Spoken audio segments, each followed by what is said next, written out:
नमस्कार, मैं धर्मेंद्र कुमार। प्रगति क्लासेस के YouTube चैनल में सभी का बहुत बहुत स्वागत। बात करेंगे प्रगति परीक्षा सफलता सरलता से पटवारी परीक्षा टेस्ट सीरीज क्रमांक 11।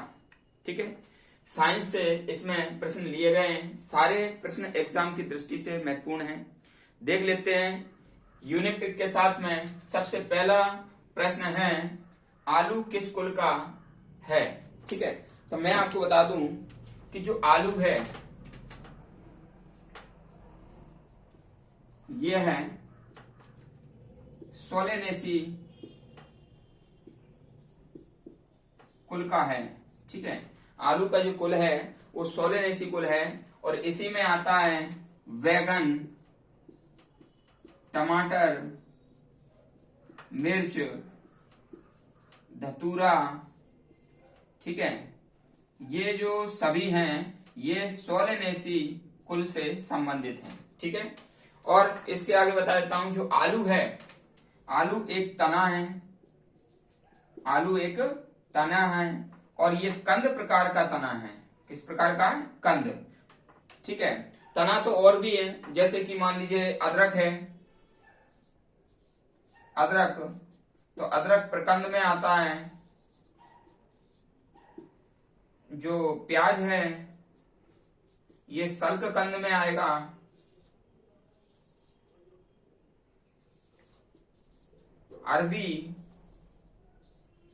अरबी आपका धनकंद में आएगा।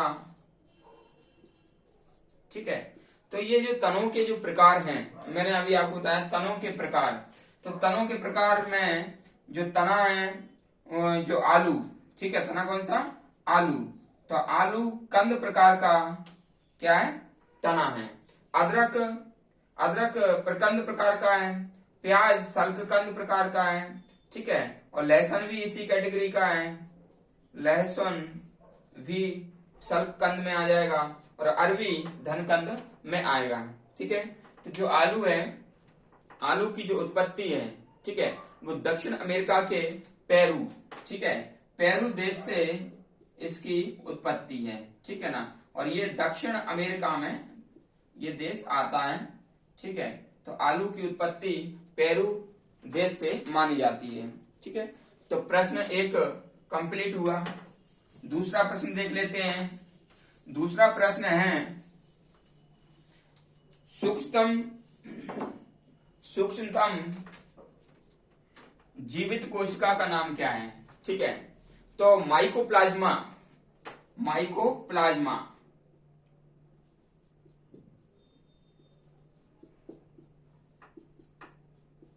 ये सूक्ष्मतम जीवित कोशिका है। ठीक है, यह है, इसका ये जो अन्य नाम है उसे पीपीएलओ भी कहते हैं। पीपीएलओ, तो पीपीएलओ का मतलब होता है प्लूरोनिमोनिया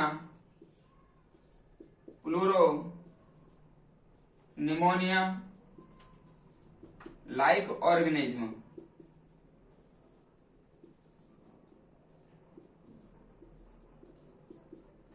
ठीक है, तो ये भी कभी कभी पूछ लिया जाता है कि माइकोप्लाज्मा जो सबसे छोटी कोशिका है तो उसका एक अन्य नाम क्या है? तो अन्य नाम है पीपीएलओ, यानी कि प्लूरोनिमोनिया लाइक ऑर्गेनिज्म। ठीक है, इसे पादप जगत का जोकर भी कहा जाता है। ठीक है, माइकोप्लाज्मा को पादप जगत का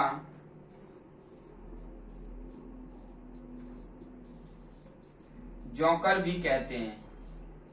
ठीक है, ये आप याद रखना, पादप जगत का जोकर किसको कहते हैं? माइकोप्लाज्मा को कहते हैं। ठीक है, तो प्रश्न नंबर 2 ये कंप्लीट हुआ। तीसरा देख लेते हैं। प्रश्न नंबर 3 कहता है कि कोशिका का पावर हाउस किसे कहते हैं? तो आप सभी को पता होगा कि जो कोशिका का जो पावर हाउस है वो माइटोकॉन्ड्रिया को कहा जाता है। ठीक है, तो माइटोकॉन्ड्रिया को कहते हैं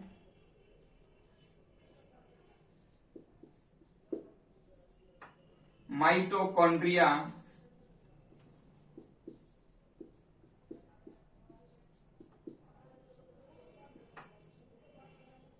को कोशिका का पावर हाउस कहते हैं। और माइटोकॉन्ड्रिया जो है ना, श्वसन ऑक्सीश्वसन होता है इसके अंतर्गत। क्या होता है? ऑक्सीश्वसन। तो ऑक्सीश्वसन जब शरीर में होता है, तो जो भी ऑक्सीशोषण के कारण क्या है, मान लीजिए जो कार्बोहाइड्रेट का क्या हो जाता है, पाचन हो जाता है, यानी कि ऑक्सीशोषण के कारण। तो उसमें क्या वो बनता है, CO2 क्या बन जाता है, CO2 बनता है और H2O बनता है, ठीक है ना, पानी और CO2 बन जाता है। और ये कैसे होता है ऑक्सीशोषण, जैसे हमने कोई पेड़ पौधा या मान लीजिए कुछ भी भोजन के रूप में खाया, और भोजन के रूप में खाया, फिर कोशिका का ये जो अंग होता है माइटोकॉन्ड्रिया, इसमें ऑक्सीशोषण के द्वारा ये मान लीजिए उसका विघटन कर देगा ग्लूकोज का, जो कि एक जटिल कार्बोहाइड्रेट होता है। तो उसका विघटन करने के बाद, ठीक है, ऊर्जा तो मुक्त होती ही है, और ऊर्जा के साथ ये CO2 और मान लीजिए H2O भी क्या होता है, मान लीजिए निष्कासित होते हैं। जैसे कि मैं आपको बता दूं, ये है 6C6H12O6, ठीक है ना, और इसमें मान लीजिए ऑक्सीशोषण हुआ, तो ये 6 अणु ऑक्सीजन के ले लो, और यहाँ पर क्या बन जाएगा, 6CO2 बन जाएगा, प्लस 6H2O बन जाएगा, और प्लस ऊर्जा, ठीक है, प्लस क्या मिलेगी, ऊर्जा मिलेगी, ठीक है, ऊर्जा उत्पादित हो जाएगी। तो ये प्रक्रिया है, ये प्रक्रिया कहलाती है ऑक्सीशोषण। क्या कहलाती है, ऑक्सीशोषण, ठीक है ना। तो ऑक्सीशोषण ये किसमें होता है, माइटोकॉन्ड्रिया में होता है, ठीक है। और माइटोकॉन्ड्रिया को मैं आपको बता दूं, माइटोकॉन्ड्रिया का जो नाम है वो सी वेंडा ने दिया था, इसका वर्णन अल्टमैन ने किया था, ठीक है ना, और इसकी खोज कॉलिकर ने की थी। तीनों चीजें आप याद रख लेना, ठीक है। इसको मैं एक बार और बता देता हूं, देखो माइटोकॉन्ड्रिया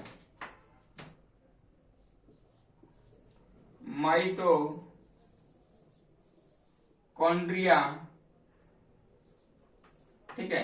तो माइटोकॉन्ड्रिया की यदि नाम पूछे तो नाम तो सी वेंडा याद रख लेना, ठीक है ना।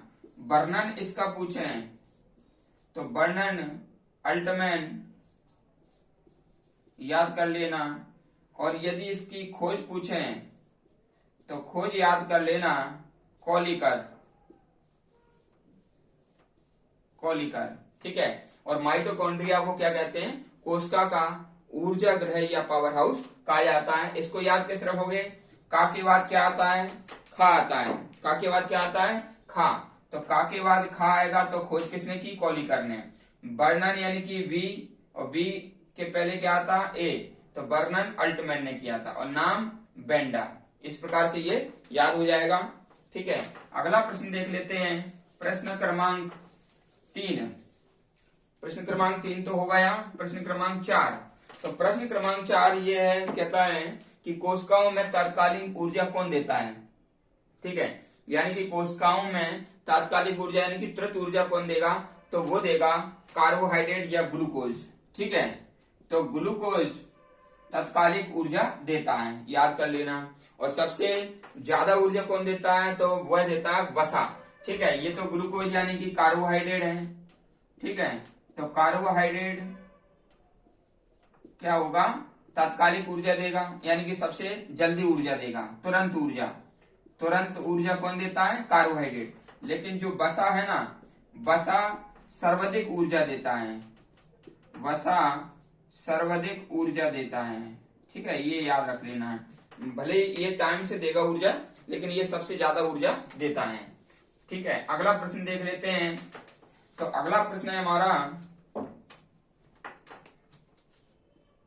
पानी एवं विलयन को जड़ से अन्य भागों में कौन ले जाता है, ठीक है। तो क्या होता है, जैसे ये मान लीजिए तना है, ये क्या है, तना। तो तना में ये जाइलम और फ्लोएम, ठीक है ना। ये मान लीजिए जाइलम, ठीक है ना, नलिका होती है, और ये होता है फ्लोएम। ये क्या होता है, फ्लोएम। तो ये जो वाहिनियां होती हैं, ये जाइलम वाहिनी है ना, और ये फ्लोएम वाहिनी है। तो मान लीजिए ये जो तना है, फिर इसमें ये जड़ है, ठीक है ना, जड़। तो जड़ से क्या है, मान लीजिए परासरण द्वारा, तो परासरण की क्रिया होगी, तो यहाँ पर जो जड़ है ये पूरी क्या है, जड़। तो जड़ से क्या होगा, मान लीजिए जल और जो अन्न विलेय जैसे खाद वगैरह उसमें मिल जाता है, तो ये मूल दाब द्वारा, किसके द्वारा? मूल दाब के द्वारा एक दाब लगेगा, तो ये जड़ के अंदर पहुंच जाएंगे प्रश्न की क्रिया के द्वारा। अब ये पहुंच तो जाएंगे, ठीक है। अब यहां से क्या होगा, यहां से ये जो जाइलम वाहिनी है ना, तो जाइलम वाहिनी के द्वारा ये पौधे में अन्य भागों में पहुंच जाएंगे। मान लीजिए पत्ती में पहुंच गए, मान लीजिए फल में पहुंच गए, ठीक है ना, फल में पहुंच गया। तो इस प्रकार से जो जाइलम वाहिनियों के द्वारा जो जल है और अन्न विलेय है, ये पौधों के अन्य भागों में पहुंच जाते हैं, ठीक है ना। फिर ये प्रश्न आता है कि फ्लोएम का क्या काम है? तो फ्लोएम का काम ये है कि जो पत्ती है, तो पत्ती प्रकाश संश्लेषण द्वारा क्या बनाएगी? भोजन बनाएगी। पत्ती प्रकाश संश्लेषण द्वारा क्या बनाएगी? भोजन बनाएगी। और ये भोजन इसलिए बनाती है क्योंकि इसमें क्लोरोफिल पाया जाता है, यानी कि हरा रंग इसका होता है, तो क्लोरोफिल पाया जाता है, ये भोजन बनाएगी। भोजन को पौधों के सभी भागों में भेजने के लिए फ्लोएम पाया जाता है। फ्लोएम वाहिनी के द्वारा भोजन पूरे में पहुंच जाएगा और पानी पहुंचेगा जाइलम वाहिनी के द्वारा, ठीक है। आप समझ गए होंगे। और पौधा कौन सा पानी उपयोग करता है? केशकीय जल। पौधा केशकीय जल का अवशोषण करता है, ठीक है। तो केशकीय जल वो होता है जो कि मान लीजिए मिट्टी के कणों के अंदर जो पाया जाता है उसको केशकीय जल कहते हैं। यह जल मान लीजिए पौधा ग्रहण करता है। तो ये भी एक अपने आप में प्रश्न है कि कौन सा जल मान लीजिए पौधा लेता है, तो केशकीय जल लेता है, ठीक है। फिर है हमारा क्वेश्चन नंबर 7 है, आनुवांशिकता का सिद्धांत किसने दिया? तो जॉन ग्रेगर मेंडल, ठीक है। किसने दिया? जॉन ग्रेगर मेंडल ने ये आनुवांशिकता का सिद्धांत दिया। ये ऑस्ट्रिया के ब्रून शहर के हैं, ब्रून शहर के हैं। 1822 में इनका जन्म हुआ था, ठीक है ना। मटर के पौधों पर इनने क्या है? प्रयोग किया था, ठीक है ना। तो ये बात ध्यान रखना, इन्हें आनुवांशिकता का जनक कहते हैं, फादर ऑफ जेनेटिक्स इन्हें कहा जाता है। अगला प्रश्न है, ये प्रश्न नंबर 8, श्वसन में कार्बोहाइड्रेट विघटित होता है। तो श्वसन में कार्बोहाइड्रेट का विघटन होना, तो विघटित किन किन उसमें होता है? तो भाई कार्बोहाइड्रेट विघटन मैंने आपको बताया था CO2 में हो जाएगा, कार्बन डाइऑक्साइड में, और जल में हो जाएगा, ठीक है ना। और ऊर्जा उसके द्वारा मिलती है।